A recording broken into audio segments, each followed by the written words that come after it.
like the Present. Misfits and Black Flag and Oh, wow. Henry yeah, Rollins. Subhumans. Like that's the stuff that like still like speaks to me on a level of like aggression that's just awesome. So One of my favorite bands, and I wish they were touring in the States, the Cardigans. oh wait, are they still Yeah. together? It shows that they're playing in Mexico City, November 6th. So You gotta get I down guess there, man. You gotta get down there. like that, like the first band on the moon, that will forever be like. But that was that Kiss Me was them, and Losing My Favorite Game, Gran Turismo was their second Gran album. Turismo. I think so. Yep. They had like so many hit songs like Happy Meal. Oh, Happy Meal too. And that's another thing that's interesting about that band is they don't really all sound the same. Nope. Do you know what I mean? So, like, you could think, oh, okay, well, that's a hit. And then you're like, oh, that's by that band? Oh, crap. They've done a lot. Yeah, they have, man. I'm over here trying to figure out who they are. And then when they did the song, Cardigans, yeah. I can't think of any I gotta of their be songs honest, off the top of my head. If you go through like their top 5 hits, you're gonna be like, oh, that song. Okay, yeah, they were everywhere. They did the song "Love Me." Yeah, I was gonna say that was the first song that came up when I clicked it, and it's pretty loud in my headphones. Yeah, it's pretty loud in my head. Yeah, it's putting to your headphones. So. Oh boy, what am I drinking? BHIS fuel. I'm drinking the bubbly. I'm drinking bubbly. It's the blackberry bubbly, which now is probably going to get this video banned on YouTube because everything's going to shit. Trying to get sponsored by Bubbly. BHI News sponsored by Bubbly. Come on, Bubbly. We believe in you. We really should get sponsored by an energy drink. I mean, hackers, energy drinks, like. Of course, energy drinks know they don't have to advertise to hackers. Like, no, we got that market cornered. Come to BHIS for your sparkling dry news with Bubbly. Bubbly. You could bubbly, go bubbly, VA, bubbly. That would be a good one. I always think of Bublé, Michael Bublé. I'm drinking Michael Bublé. And then I got like your best friend. Yeah, it's just bad. Just music. MC was asking, nice, how was Wild West Hacking Fest? It was awesome. It was the absolute best Wild West Hacking Fest we have ever had. It was really, really solid. But I don't know what else to say. It was just good all the way around. We'll be back next year. We will be back next year. Tickets are already on sale. Just for the attendees, right? Oh, okay. Never mind. Oh, my bad. Spoiler. By the way, if you attended. Yeah. It felt like we were getting the band back together. It did finally feel that way, didn't it? So, all right. Are we ready to kick this thing off? Someone's joining right now. I think Let's it's Ian. do it. I think Ian's coming on right now. All right, we're rolling Ian the video. is cool. Lies. Roll it. Roll it. He can catch up. Roll it. Bubbly.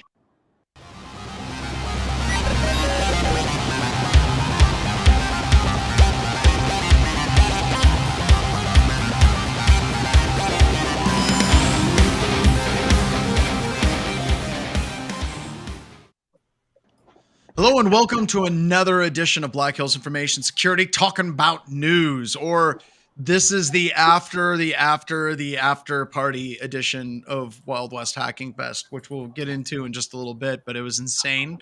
But as always, this edition of Talking About News is brought to you by Black Hills Information Security. By the way, we do have a security operations center. We have open source projects.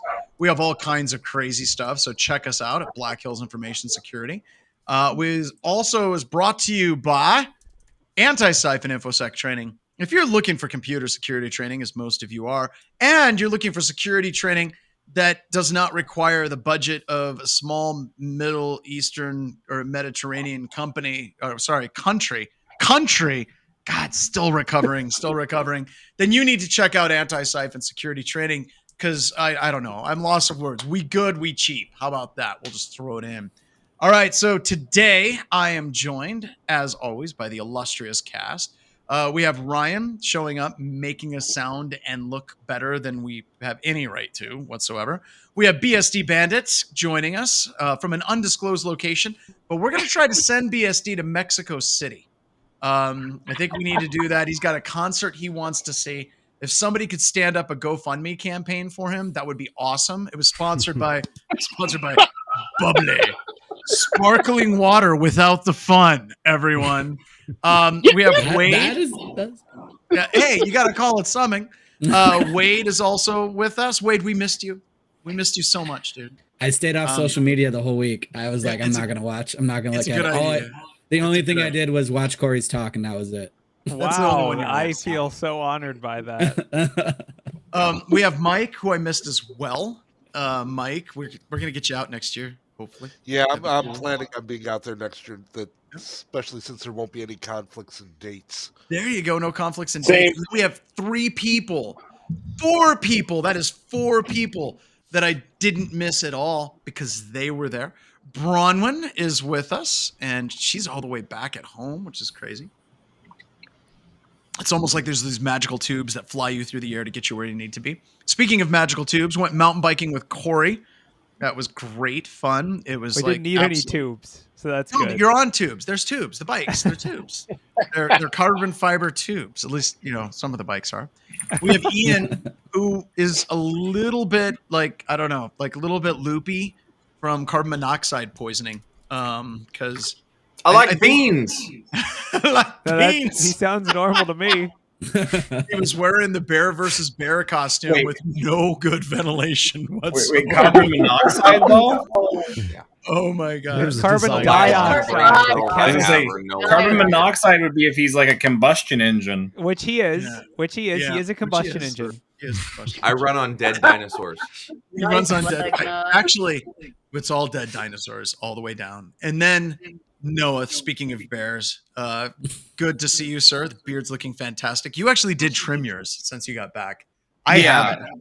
I have the really disgusting, creepy Van Man stuff going on with my beard right now. So yeah, I had to trim it when I got back. A week of going without trimming it was more than enough. By the end of the conference, we were all looking ragged. Right. Oh my god, it's a bunch of meth addicts with computers. What the hell? I do want to say thank you to all the people that approached me or other individuals and thanked them for being on the news. It's so weird to think that people actually watch, but I guess now I have someone to disappoint in my head that I can think back to the nice people that came up live. Yeah, I'll be like, man, that person was so nice at the con. Now I'm gonna ruin them with this horrible article, but. They haunt you. They haunt you for the rest of your life. Trust me, they just do. All right. Speaking of haunting, The Verge pushed out an article that let us all know that it is, in fact, Cybersecurity Week. I don't know Could they exactly just make this what up? to make of this. Is this real? No, I guess it's a thing. Isn't it Seesaw? I remember there used to be the Seesaw CTF at New York State University that was really awesome. Is this that, or is this completely different? No, it's different. I don't know. It's kind of weird. They're like, the internet is a wild, strange place full of scams. Here's how you can protect yourself. The biggest vulnerability is always the human element. Right. I swear to God, this sounds to me like it was written by Kevin Mitnick. But they got a bunch of articles down there. The logo is cool. Look at all the firewall in it, the Bluetooth, the key, the fingerprint. There's probably a broken finger behind it. Graphic designer. That's what we know. What I like the best about the graphics, the best thing about the graphics is the confusion on the people's faces by looking at it. They're infosec pros. Trust me. These are people that have 20, 30 years of experience. Been like, what the hell are we even doing here? Why do the characters look like the ABC school after school special? They do. Yeah. Mm-hmm. I will say The Verge is the ones that have the really bad PC build guide where they do everything completely wrong. So let's hope. First you get your socks and rub them on the carpet. Then you pick up your processor. So are we just going to say I'm sure that everything they have here is absolutely fantastic for people that don't know anything about, computer security, but I guess that's cool. Are we becoming more are we becoming sellouts? Is this mainstream now? I think this is mainstream. Is The Verge that mainstream? Does my grandma know about The Verge? Probably not. I don't know. Is that your criteria? Is that your bar? Yes, that's my bar. Because then mainstream is nothing but Matlock and Jeopardy. Don't forget the Wall Street Journal. She knows about that. Wall Street Journal and dinosaurs reruns from the early 90s. So not the mama, not the mommy. Not the mama. Yep. Yeah. So we'll move on from this one because there's really not a hell of a lot going on. But one of my friends that I haven't seen in a long time, Antov Chavakin, I think just came out with just a killer article on Medium where he's talking about the cybersecurity action team threat horizons report. We were talking about syllables earlier, and Google has way too many of them, but they can afford it. But it's a report that was kicked out, and it was kind of his breakdown of what the report said. So instead of just giving a link to the report and saying, here's the report, it's like the report and then hot takes, but it's Anton. So they're good. They're really good.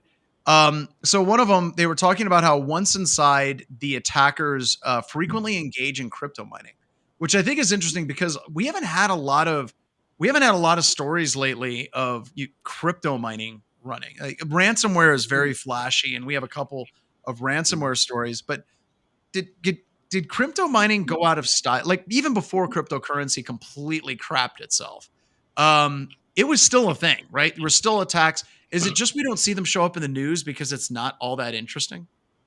Yeah, I think it's gotten to be old news. It's gotten to be old news. It's not as flashy. People just aren't interested. And, if it bleeds, it leads. It isn't bleeding enough. Mm-hmm. It's not as profitable anymore. As a blue teamer, I haven't heard a lot about. So is this cloud only? Is this cloud only, or is this all compromises? I could go to the full version. I just read his blog. Because if it's cloud only, it says cloud compromise factors. I don't know if that's just the graph I'm looking at, or if the whole report is based on cloud. If it's cloud, then I can see why cryptocurrency mining is a thing, because you can spin up actually hardware that can, in the cloud, you can get some real crypto mining done. You are correct. Cloud application security reviews and data discovery. Yeah. So that's on page 7. I'm going to go with this is a thing in the cloud world, not so much a thing in the traditional enterprise world. But that's just my hot take on another. It's not as much, but people don't like to talk about it when you get hit with crypto miners in the enterprise. It's kind of Are you saying that crypto miners are like the STD? Yeah, no, it's literally like the STD of malware, and we don't want to talk about it. It's internet herpes. Yep. Yeah. Well, at least the crypto miners you can get rid of. Well, but I think it'll be a comeback. I think right now it's just kind of quiet because remember for the longest time mobile went quiet, right? Yeah, and then it had a comeback. I think it's kind of similar with crypto. Right now it's quiet. It pooped itself. It's probably cleaning itself off, and I'm gonna say I'm looking to see something happen in the crypto world shortly. So it's looking for mouthwash, basically. It's been here for years. It's it was a hell of a party. It's I done. think some of it is that the other stuff, such as ransomware and your other breaches that have been going on right now, are so much more prevalent. Where you've got people losing or getting their identities stolen off of them, and crypto mining is just, they're using my machine to go ahead and do something. Okay, that's fine. They're not taking any of my information from me. You made my computer slow. Boo-hoo. Right. Yeah. I don't know. That can add up in the cloud. That cost can add up. In the cloud, I could say it. And a lot of times it's going to be forgiven, but I've heard that cloud providers are starting to push back. If you didn't exercise due diligence, they're not going to give you the money back. My hot take is I don't think it's going to really come back. I think that just the way that cryptocurrency proof of work algorithms are less and less every month. And even the ones that are still proof of work are heavily ASIC based. So, people will still do it. It's dumb, but people will still do it. Hopefully we get more creative. It's just 65% of attackers are really boring. Yeah. Speaking of really boring, number one, and number two, you had mentioned due diligence and the practicing of due diligence. 57.4% of the attack compromise factors were weak or no credentials, which I knew it would be high. I didn't think it would be over 50%, but holy crap. So that's huge. Now, do you think they put default credentials in that, and that would that be considered weak? It would have to be, right? Also, probably a ton of unauth, right? Like, oh, I spun up Elastic. Whoops, forgot to add authentication, and now it's open to everyone. And the breakdown, I love the breakdown. It's like UI exposure was 3.7, remote code execution was only 1.9, but then they had misconfiguration at 13, other at 7.4, whatever that is. But then they had this other category of just like software issue, like 16.7. It's like code was involved. 16. It's like a business computers. logic thing. I don't know. Computers So and electrons. Okay. Now, how many of them had? Right. Oh, go ahead. Right. How many of them had CAN-based code? Like pretty much the same source code. Yeah. Copying and pasting. Oh yeah, absolutely. Even kind of what Corey was talking about. Whenever you're actually standing up a lot of these instances, it just comes with like default credentials or default configurations, which is about the same thing, right? Yeah, which is what they were saying in one of the Tom was saying in one of the bullet points, that it's all about SSH, a high level of SSH activity involved with it, using no credentials or defaults, and that's scary in its own right. I love his quote. He said that it's not Q2 of 1998; it's of 2022. Which to me smells like the 80s, not even the 90s, which he was around back then. So it's just showing like, are we actually getting better in this industry? I seriously wonder sometimes. The good news is I automated the build script. The bad news is security was not integrated in version 0.1, and we're just going to go through with that for production. Sound good? Okay, here we go. Sounds good. I automated the build script, but forgot the 4 other nodes in the load balancer, so it's fine. Oopsies. It's fine. Those other, you have to know the URL. How is someone going to guess that? You know what? My bad. URL complexity is security. I've heard that argument plenty of times. Yeah. If I just base 64 encode it and I put it in the URL, we'll be safe, right? There's no such thing as a proxy. Nobody's going to see you. No one. Browser history? We don't go after that. That's why you should always know base 64. So when you're reading URLs and you see one, and you're like, "Ooh, what is this?" And then you may just get a bug bounty real quick or something. I don't know about That'd be fun. But I tried to teach my kids to read base 64, but I had Child Protective Services called on me. That's like the internet version of prepping. Like, all right, any day the rapture is going to come. That's the internet version of that. You've gone too damn far when the Web 3.0 people are like, "You might want to slow down there, bucko. You might want to slow down." Was it before or after you taught them to read hex? well after. It's twice as fast as reading binary, as Judy Novak would say. The other one that I thought was interesting, there's so much good stuff. He said the trolls fail to identify the malware asset's nefarious nature as they check the asset's context and external characteristics instead of exploiting their content in more depth. And 10% of well-known popular websites are seen to be distributing malware. Malware legitimacy is inherited from credible hosts. Now, do you honestly think that 10% of well-known popular websites are hosting malware, or do you think that it's actually being distributed through the ads that they host? I was just going to say that the 10% number is ridiculous. It's much higher. Way higher. But for the reason that you said.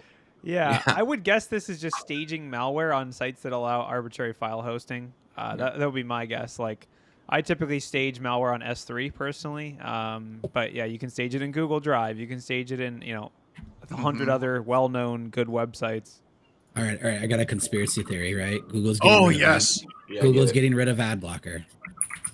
Ads. 10% of these ads have malware in them. Google just bought Mandiant. The only thing Google's missing is they're perpetuating a credit. The only thing Google's missing in your conspiracy theory is a credit monitoring service. If they had that, then they would have all the rings. I now pretend to use the G card. Coming soon. Yeah. Noah just put in, just block S3, then you block hackers. Exactly why it works, because if you block S3, that's half the internet, roughly. You're not wrong, Noah. You're not wrong. Yeah. All right, my question about this report overall is this. Looking at it and looking at the report, it seems to be based on Google Cloud itself. How large of a base do they have in Google Cloud to extrapolate to Amazon and Azure, comparatively speaking? They have, I think it's like 20 or 30% market cap. It's pretty high, but they're not. Yeah, it's very segmented. There are different. Yeah. Although if you look at like the kind of customers that use Google Cloud, like there's actually very specific types of customers. Like you see a lot of education in Google Cloud. Yes, Computing. Government, education, those are the most common. We were actually talking. They were a vendor at Wild West Hacking Fest, and I talked to the. They were. I talked to the people, and they said that they were looking for government and small business, or, I was like, really, you're Google, you're going after government? Interesting. Yeah. Well, and I'm wondering if they're getting better at compliance.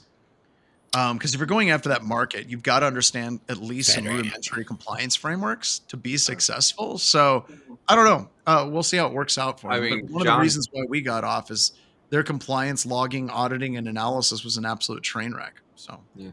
I mean, to your point about compliance, on their table, they had a little sign about if you're in government and you take the stack of Pokemon cards, you verified that ethically you can. Yes. So, hey, no, they did. Yes, they had the export compliance thing. It was like, if you take any gifts, you agree to that this is just a gift, and it's like the total cash value of all of our merch is $8. Oh my god! Wow. I'm just gonna say compliant. They're probably doing it wrong. There's probably some attorney that was like, "Honey, today you wouldn't believe what I came up with. We're making our vendors host these little stupid signs." Crazy. Can we get something like that? Can we just randomly apply monetary values to things that have no concept? Like Pokemon I've got a contract that CJ wants to talk to me about. It says it basically says that you explicitly accept the terms of this condition, and if you're interacting with us as a company, it proves that you implicitly agree to the terms of this contract as well. And we're like, so if we just ignore them, then technically we implicitly agree with them. It was an amazing hot take, which I would love. I would love to get sued. I would love to get sued and take that in front of a judge and just have the judge be like, "What the hell's wrong with you?" There is a precedent for this because apparently, if you're the president, you can just think about declassifying documents. Oh no! Here we go. We're getting into politics. Which is hilarious. By thinking about Johnny Cash, and now it's declassified. All right, let's keep moving on before we go too crazy. The big one that I thought was the most interesting for me out of this, and this is something that I've been harping on for a while. A nation-state threat actor, Kimsky, has been observed by researchers at Volexity, accessing user Gmail account data through hidden Chrome browser extension known as SharpExt. It was able to install a malicious browser extension via phishing, leveraging pre-authenticated browser activity to read exfiltrate data from the service such as Gmail content and installation of developer mode browser extension, which through DevTools workaround has its security warnings suppressed and the target's user cloud access data access, which is just wow. That is really cool. Yes. And we need to be doing more research into the browser and browser extensions, and specifically malicious browser extensions. We definitely, don't tell Joff about this because he's gonna feel like someone scooped him. Already have. Oh yeah. Well, Isaac was actually working on Cursed Chrome for us, which was a malicious browser extension, which you could do all kinds of crazy evil stuff too. But that's the new frontier for malware, because trying to get it executing on a workstation, it's like you go through all this trouble. It's like a Rube Goldberg machine where you do all this stuff and then you're literally trying to access data that's accessible in a browser, where the browser is just straight mainline right into what people access every day. Yep. Well, and like coming on DevTools is not a simple matter. Like you have to actually like do some really strange gyrations to do that. Because there is no command line CLI turn on DevTools option.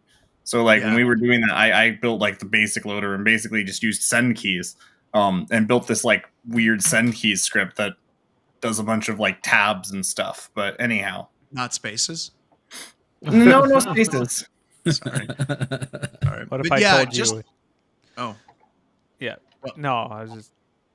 Yeah, I think this is when we talked about doing it for like ops, we talked about like relaunching or sideloading, causing their browser to crash and relaunching it with malicious args. Mm-hmm. So I don't know how the threat actors are doing it. It's kind of scary though. Well, everything that I just read there, especially the stuff about turning on developer tools without and then suppressing all warnings to the user, that's hot. Like if you're the threat actor that did this, props. Kim Suki, we want a job at BHIS? Give us an email. Yeah. No link. No you link. Don't ever want to be like, we don't ever want to be like, we're hiring. But God, I'm sorry if you weren't evil. You have to promise. By agreeing to this email, you implicitly promise not to be evil. All right. Yeah. Scouts honor. No more. I never made that. Yeah, and these reports I think are getting better and better as time goes on, and it just keeps highlighting more and more like that.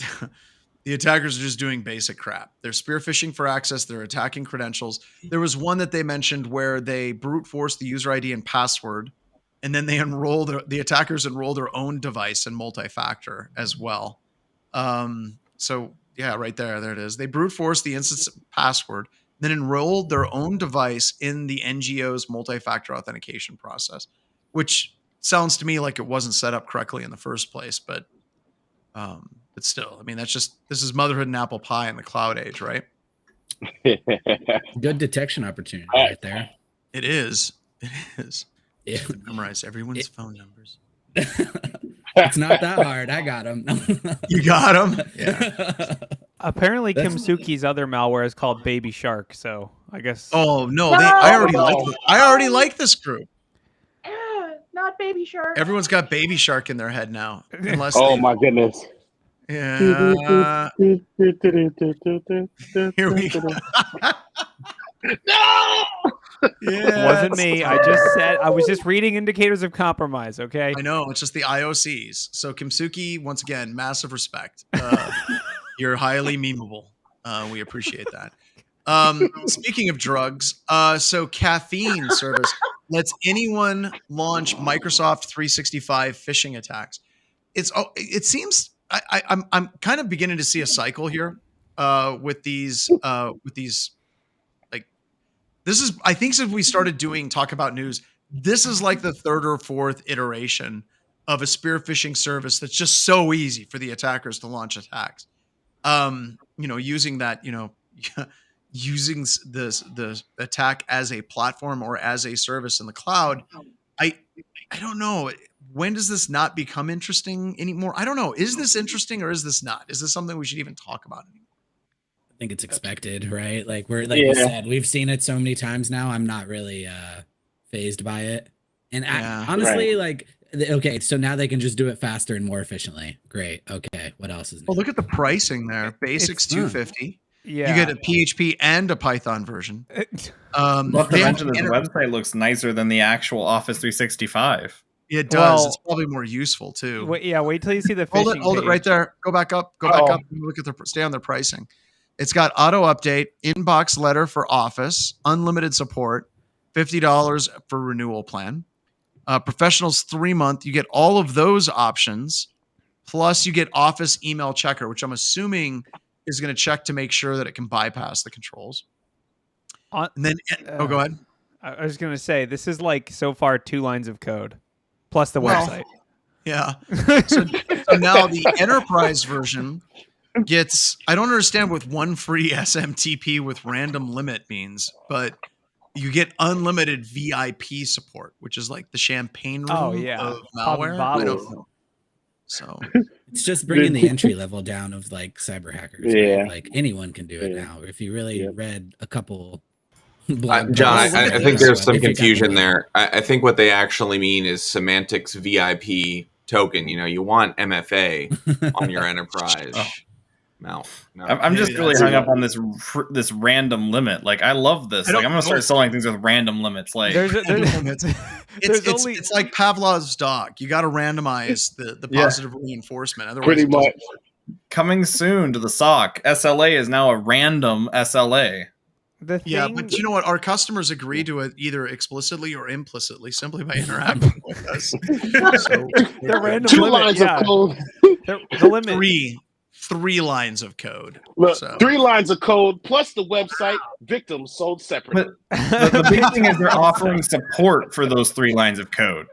Yeah, I would you say don't understand them. Just better than most commercial companies, I suppose. Don't pay for this. First of all, it's definitely a scam. Even if you got what you wanted, it's still a scam because no. Go back to it though, Ryan. Open it up, main screen.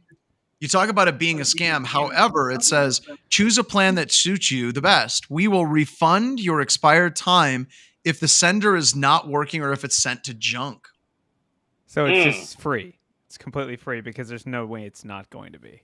I will say the only way this would be worth it or interesting is if like somehow they utilize like BECs to like send these. Like if it's like you're sending these emails through like another compromised entity, that would be interesting. But I feel like that'd be way more expensive. It would be. But that would be pretty badass, actually. It can't be that hard. Those initial access brokers, it's like $5 for an account. So how can I tie initial access brokers into that? I wonder if we should give our SOC customers a discount if we can relay our spear phishing attacks against other customers through their networks. Is that evil? Only if there's a random limit. It seems bad. Oh my god! I just really am waiting for them to get the call from someone else and be like, yeah, so we think that your email's been compromised. You should probably get that checked out. And they're like, oh no, we let a pen testing firm use our email. It's just spreading us like a cult. No, we're not compromised. But can we interest you in a conversation about Black Hills Information Security Services? One of us. Oh. Yeah. I mean, so the goal all along was to build a botnet. Yeah, all along. That was the entire goal. Okay. Because it was getting expensive using IP gateways and Lambda in Amazon. And whatever the hell it is Google has, which I don't know. So, well, the next one, we got to play with AirTags.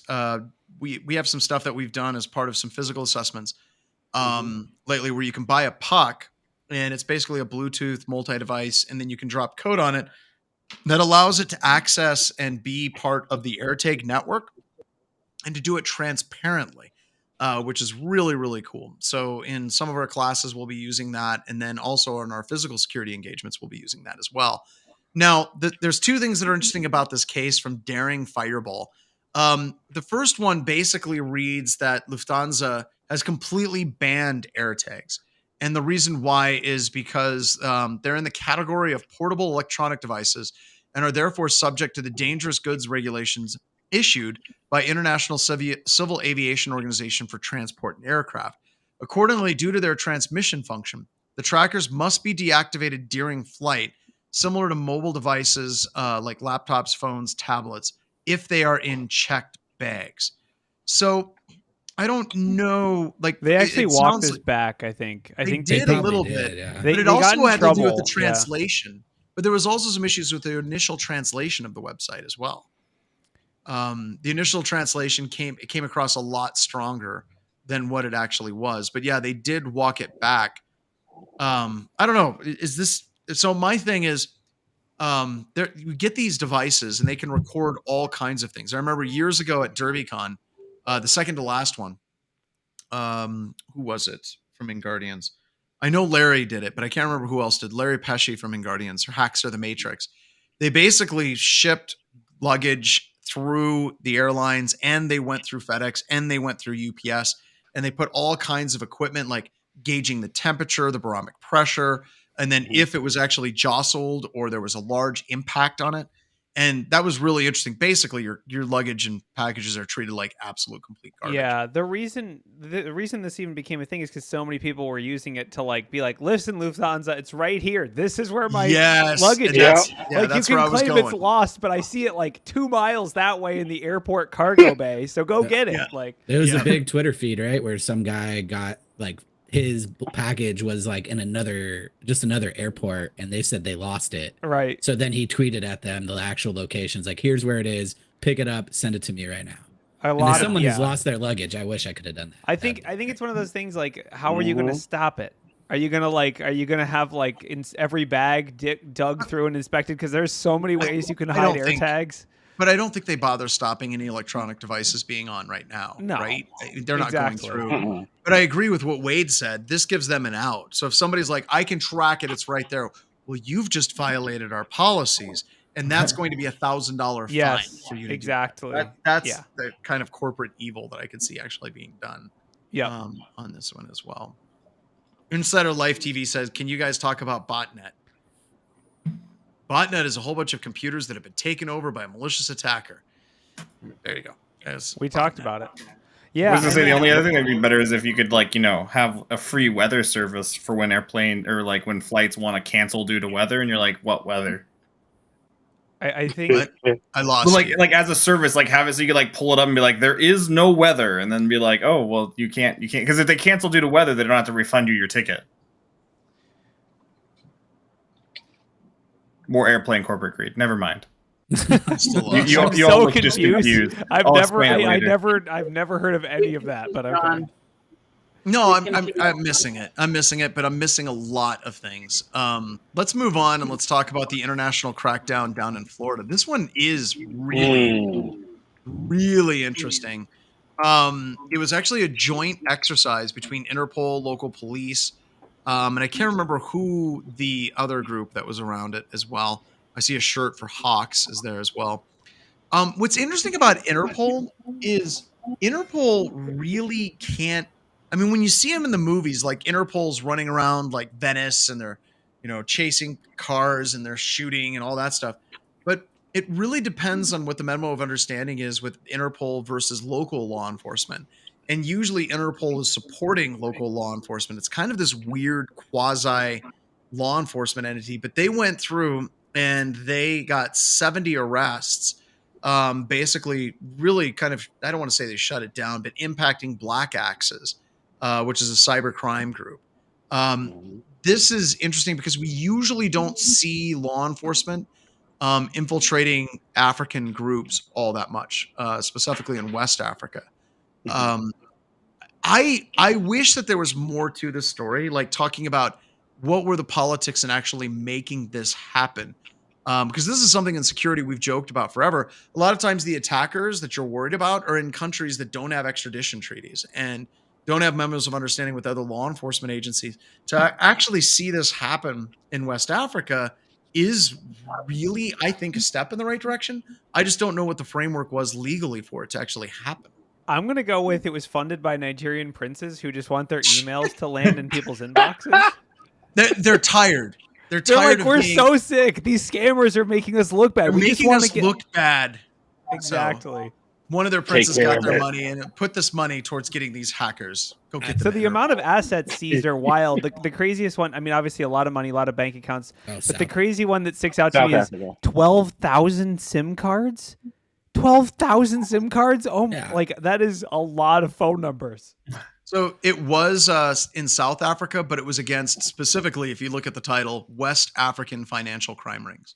I don't know if anyone's sent canary tokens to these guys, whenever they email. Yes. I always email them back with a canary token just for fun. 90% and of the time. They open it almost every time. Every time. One time they emailed me back and said they couldn't open it. And I'm like, that's weird. And so what you also do is if you password protect them, then they can't read them in the email box. They have to download them, unzip them, and the password protect. Yeah. So you're using their own tactics against them. And when the canary goes off and it's in Africa somewhere, you just get a chuckle and oh, I did it. You send them a screenshot of their address. Yeah. It's great. It's so much fun. And you also usually get some secondary IOCs from them. I've sent me back other stuff or more malware, which is pretty fun. So too. One of my friends who will go nameless, he was looking for a bridge home. He had sold his house and needed a house for 2 months until they could move in, and put out an ad. And he got a response, and the person was like, yeah, here's a house. It's for sale. It's in your area, but it's empty. You can use it. And he almost fell for it. And literally they were just going through and finding houses that were for sale and offering people to rent them in turn, but they needed 100% of the rent up front or something like that. And he was able to figure out that it was actually an African crime ring. So what he did, instead of just doing a canary token, is he sent an entire malicious payload to them and literally took over their entire network and then wiped all of their machines. that is not something I recommend, but you got to admit it's hilarious. But don't do that. That would be bad. That just makes me scared for those past stories we heard about with the phishing ring last time, with violence as a service being used, right? So that's why you don't do that stuff. Just maybe a canary token. Don't go too far. Let the cops handle it. I still feel pretty safe in South Dakota. I think that a lot of these violence as a service people would just be like, "We got this gig." Oh, if you can't get Uber, I don't think violence as a service is much of a concern. I have to rent a car. Tying it with Uber. It is good. I think it's a good step, especially like financial crimes are one of those things where it's like, how is this still working? How are we just like, hey, I'm Microsoft, send me like $500 in Amazon gift cards or whatever. Like, this is a good step for international crime task forces or Interpol or whatever you want to call it, to be able to nab in the course of a week, to nab people from however many countries it was, like 10. That's awesome. So they must have really good Discord channels. They or whatever they're using to share intelligence. I'm sure it's very OPSEC safe and totally not Microsoft. So next story that I think is kind of scary, Tata Power, like Tata Power in India was compromised. Very, very little on this story. They believe that it was APT or tag group 38.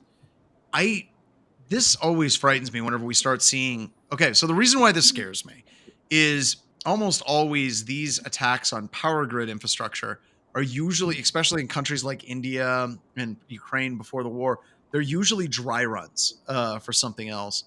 And anytime this happens, I'm like, and it didn't blow up. It's like, what was this a dry run for?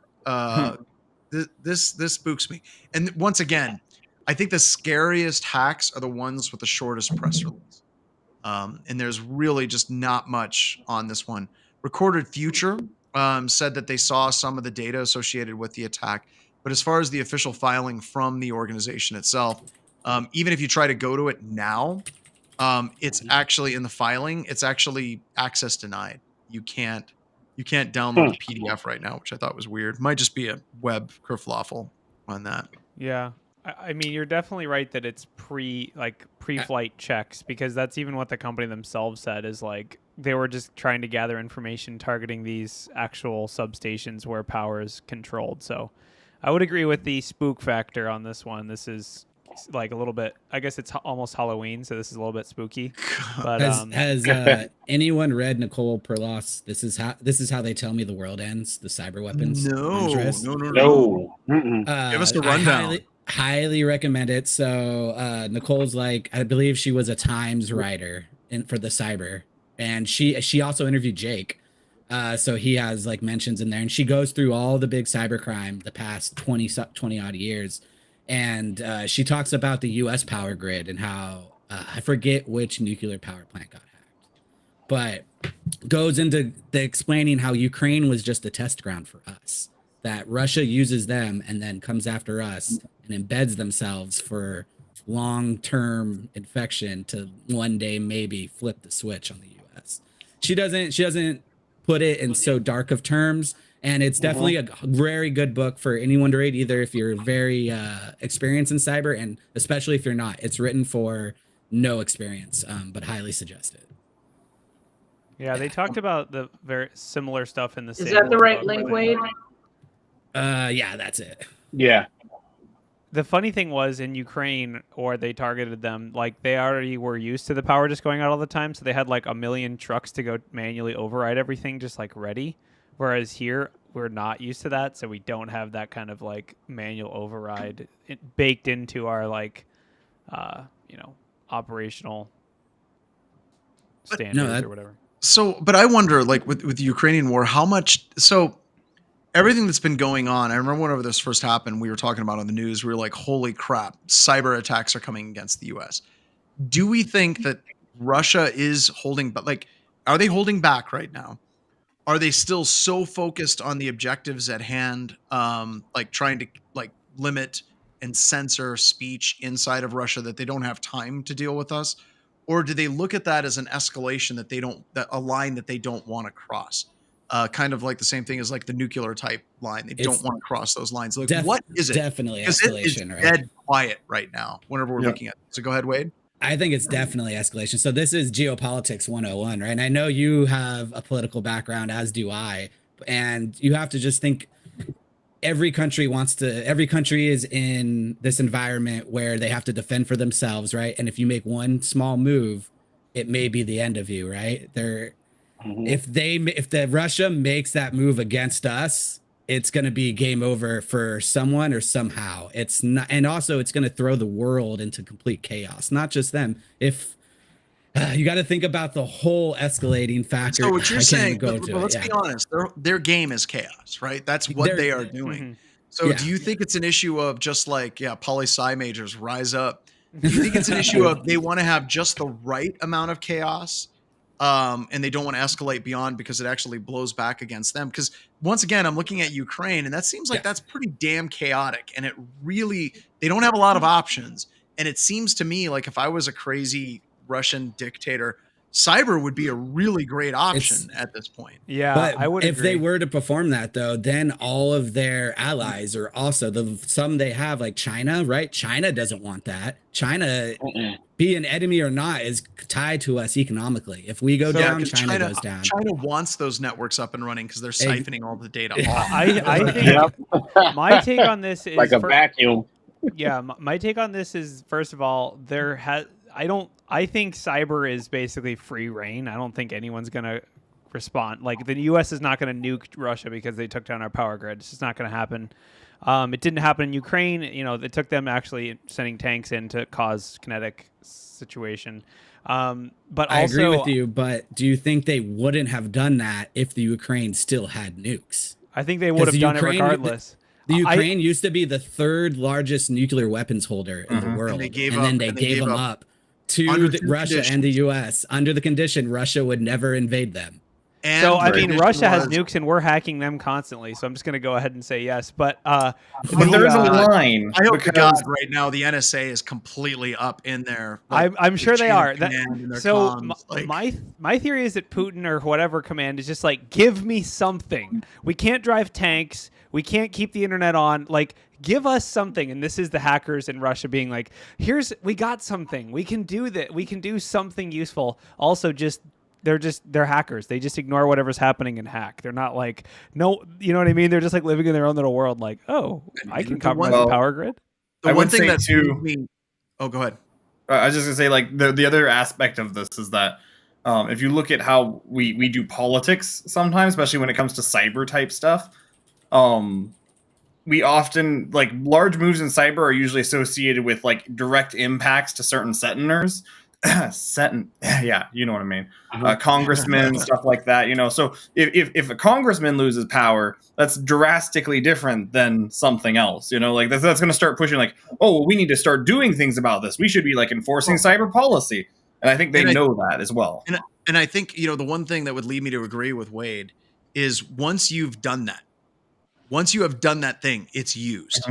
Like, that is not, once you start shutting down power grid, once you start shutting down pipelines, once you start doing that, it's not something you do unless you're making a big move, right? It's a shock and awe type move. Yeah, it's Stuxnet all over again, right? Stuxnet opened the box at the very beginning and actually caused physical harm not physical harm to people, but actually mechanical harm, right? I'm sure maybe someone at Nzance and Bashir, right? Absolutely. And I think that was the thing that opened the world's eyes. Like, oh, all right, stuff's about to go crazy. So we haven't had anything at that level yet. See, but I disagree. I disagree because 03026, which is RPC DCOM, that one actually brought down the Eastern Seaboard. Brought down the entire Eastern Seaboard. And I like to bring that up because people are like, Stuxnet, this let us know. No. We had warnings. We had warnings a long damn time ago. And one of my favorite quotes from Ed Scotus was like, and after 2003, the United States got everything together and solved the power grid security issues. Totally didn't happen, right? It's absolutely terrifying. And kind of bringing in Rob M. Lee on this and Dragos, his take on it, and I agree with him because he's everywhere, right? his belief is the United States power grid is in a much better place than it was 5 years ago. He might even say that it's in a good place right now. Not completely across the entire power grid, but most of it is pretty solid. He said that anytime you go overseas, it's an absolute train wreck. So I don't know. I don't like the idea to think that the Russians are running around inside of our power grid. And I know that they have been in the past because I've worked on gigs like that. But God, there's got to be some progress that's been made over the past 5 years, right? I think about it as another political outlet, right? So one of the things with Stuxnet, right, is Israel was rumored to go. Well, they were going to go bomb. Just say they were, because we all know they were. Yeah. Okay. I don't want to step on any toes. It was Israel was going to. So the U.S. and Bush had to figure something out. How do we stop World War III? And how do we stop any of this happening? What do? We just hack them and slow them down for a little bit. And it worked. So then, and it worked. It worked. And the Israelis were satisfied, right? The U.S. was satisfied. Iran didn't get bombed, at least, and start war. I think the same thing is with these power grids. It's going to become just kind of a political card that you can play. And it's not the end of the world, but it's definitely going to be like, oh, look what we can do. And then it's going to turn something off, if that makes sense. It's like, if we can't nuke them, we can turn off their power. I'd much rather have, right. I would so much rather have, and I know people will be like, well, cyber attacks shutting down people, so much better than nukes. Wait a minute. Hold on a second. My nightmare, my personal nightmare, is that somebody gets the idea that you start off with a cyber attack, you go after infrastructure, you go after communications, and then you land with conventional troops and other conventional warfares, or you drop very specific nuclear devices that have a limited destructive capability in order to take a very specific. Thank you. Tactical. That's the word I was looking for. So the thing that we haven't seen yet, and that frightens me. And when I first got into cybersecurity, this was one of the nightmares, was that, okay, great. Now I know about this additional threat in addition to the other threats that are existing out there. How long is it going to take before precedent is established where these multi-layered attacks? It's already happened, right? Like, yep. Well, Israel did that. Well, no, even before that, Israel did that. Israel hacked Iranian radar and then came in with some bombers and bombed them without. But I think, but let's separate some things out, right? Okay. If you go back to like the Gulf War, 1 and 2, and I've mentioned it on this show, and I'm old. The communications infrastructure in Iraq stayed up because we were in there. It was an intelligence source, so we didn't want to bring that down. Right? We could, we didn't. We want to keep it going because we're inside the network and we can actually track where people are. And cyber being used as part of the kinetic like options that are available for like actual hot wars has been around for a long time, right? Like you said, Israel did it. We've done it multiple times. Russia actually did it in Ukraine as well, more psyops perspective. But I think that that's fundamentally different than kind of what Bronwyn's talking about. Bronwyn's talking about a more large-scale implementation, not necessarily just tactical, but it being part of a much larger scale attack. And Bronwyn, putting words in your mouth, I want to make sure I'm not, but an example of that would be shutting down the power grid, not in June and July, but shutting down the U.S. power grid in such a way that it's not recoverable, a Stuxnet-style attack, where really expensive machinery is wiped out. And you bring down the Eastern Seaboard for a week. That's going to be something that's going to cause people to die. So it's not like it's being used in a little ways. It's like, how come we haven't seen being used in a much higher scale? Is that right, Bronwyn? I want to make sure I paraphrase that correctly. Yeah, you're definitely on. You did a little bit of a segue, but your points are good too. I'm thinking in terms of using it as conditioning, like it has been done before, but again at scale. And if some dictator somewhere decided that, okay, it's time to really kill the U.S., we're not just going to talk about it, we're actually going to pull that trigger, then come in with this multi-layered approach. And especially if they hit power, if they hit water, if they hit basic infrastructure, and if they take down communications, Yeah. Yeah. Well, So and the shootist I asked the question. Like I said, this would be used in conjunction with something else, right? This would be used in conjunction, and I think, Wade, I think that you hit it right on the head when you were basically saying they're not going to pull that string because China doesn't want them to pull that string, because China wants to have that string too. Because once that genie's out of the bottle, we will change our security behaviors. It's like MAD, but inside out. Yes, mutually assured. Absolutely, I think that's a good point. So maybe that's why we're not seeing it. I think it would be the potentially worst mistake you could make to combine cyber attack with kinetic, because then their attribution is there and you could actually respond accordally, and the US will respond quite accordingly. Like if you're the nuclear button presser guy, they're like, we're like 90% sure this is Russia. You're like, 90%? Okay. Can we do any better than that? Because that's why it doesn't provoke a response, because there is no real attribution. Like, yes, in various rare cases there can be, but if they cover their tracks well enough, or false flag, it could just be like, oh yeah, now we're just bombing someone that we didn't, had no. Well, and Adam brought up a good point. Just to be clear. Adam said, do we think that the NSA isn't in the power grid also? No. No one said that. And to be honest, if the NSA is doing their damn job, they are in the power grids of multiple different countries. I expect them to be there, right? That's pretending to be someone else. And pretending very much to be someone They're like, else. We're North Korea, for sure. I always think the CIA and the NSA would be on the same network, and they're like, oh, the Chinese, it's the Russians. They're actually going against each other. Well, and then they get together afterwards. They're like, that was funny. All of those agencies may be in there digitally, but they're also in there physically to an extent, as well. I mean, cyber is being used closely with espionage, around the world. So there would be actual physical agents as possible options as well. I think all of this. I think all of this comes down to this really, really scary thing that we're talking about, all the way from the book to what we're talking about here. Is we're definitely in uncharted waters, right? We used to talk about this stuff as hypothetical. Now it's actually being used.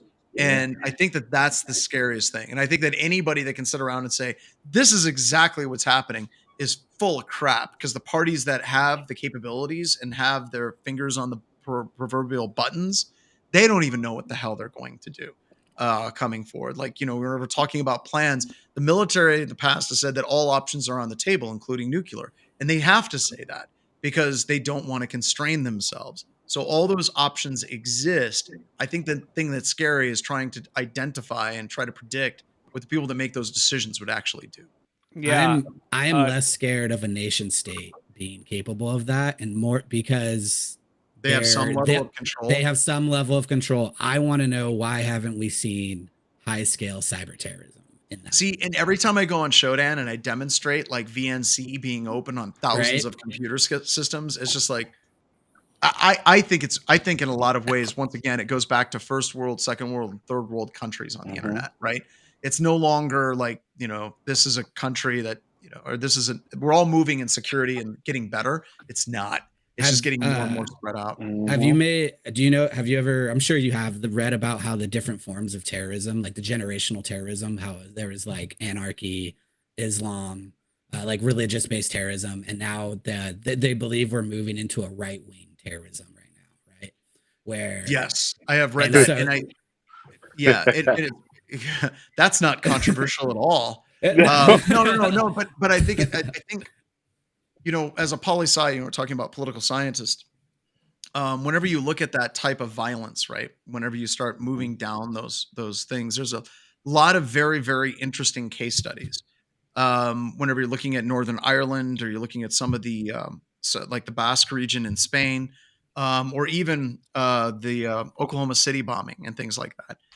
There's a lot of parallels that exist and whenever you're looking at it from the perspective of what is the tool that actually weaponizes people to do those things, it's incredibly varied, right?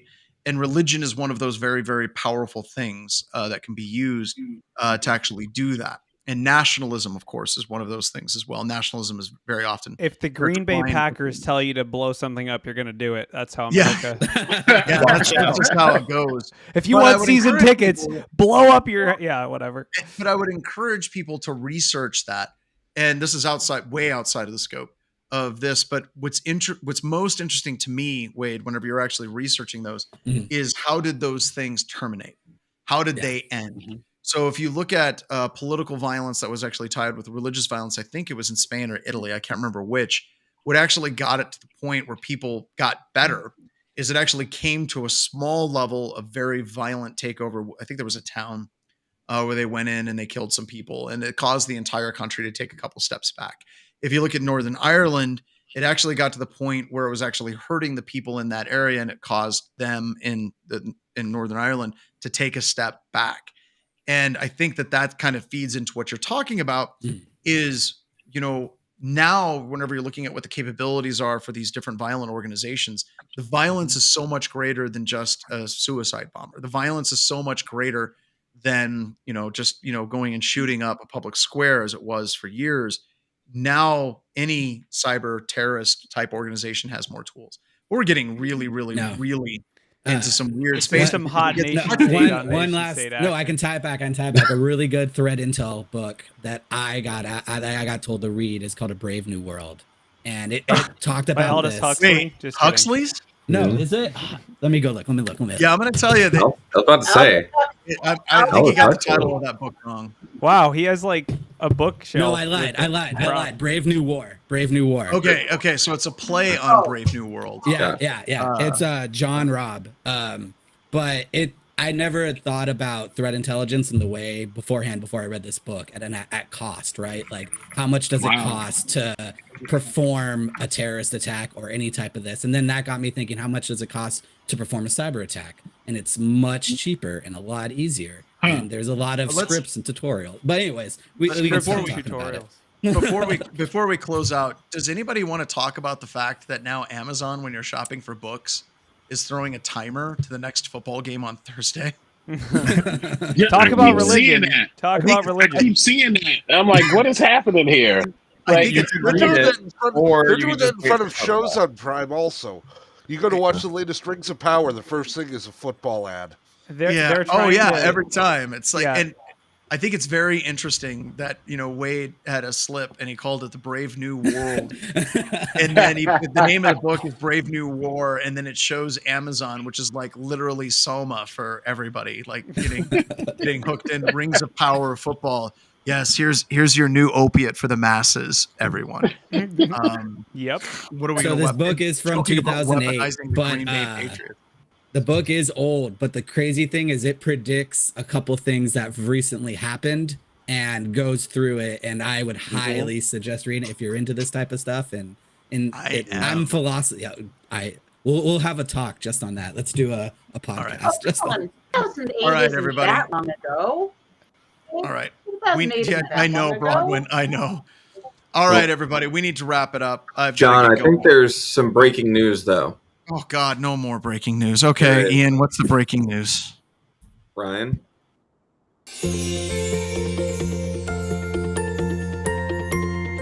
Breaking news out of Deadwood, South Dakota today. Bear fights on the rise at information security conferences.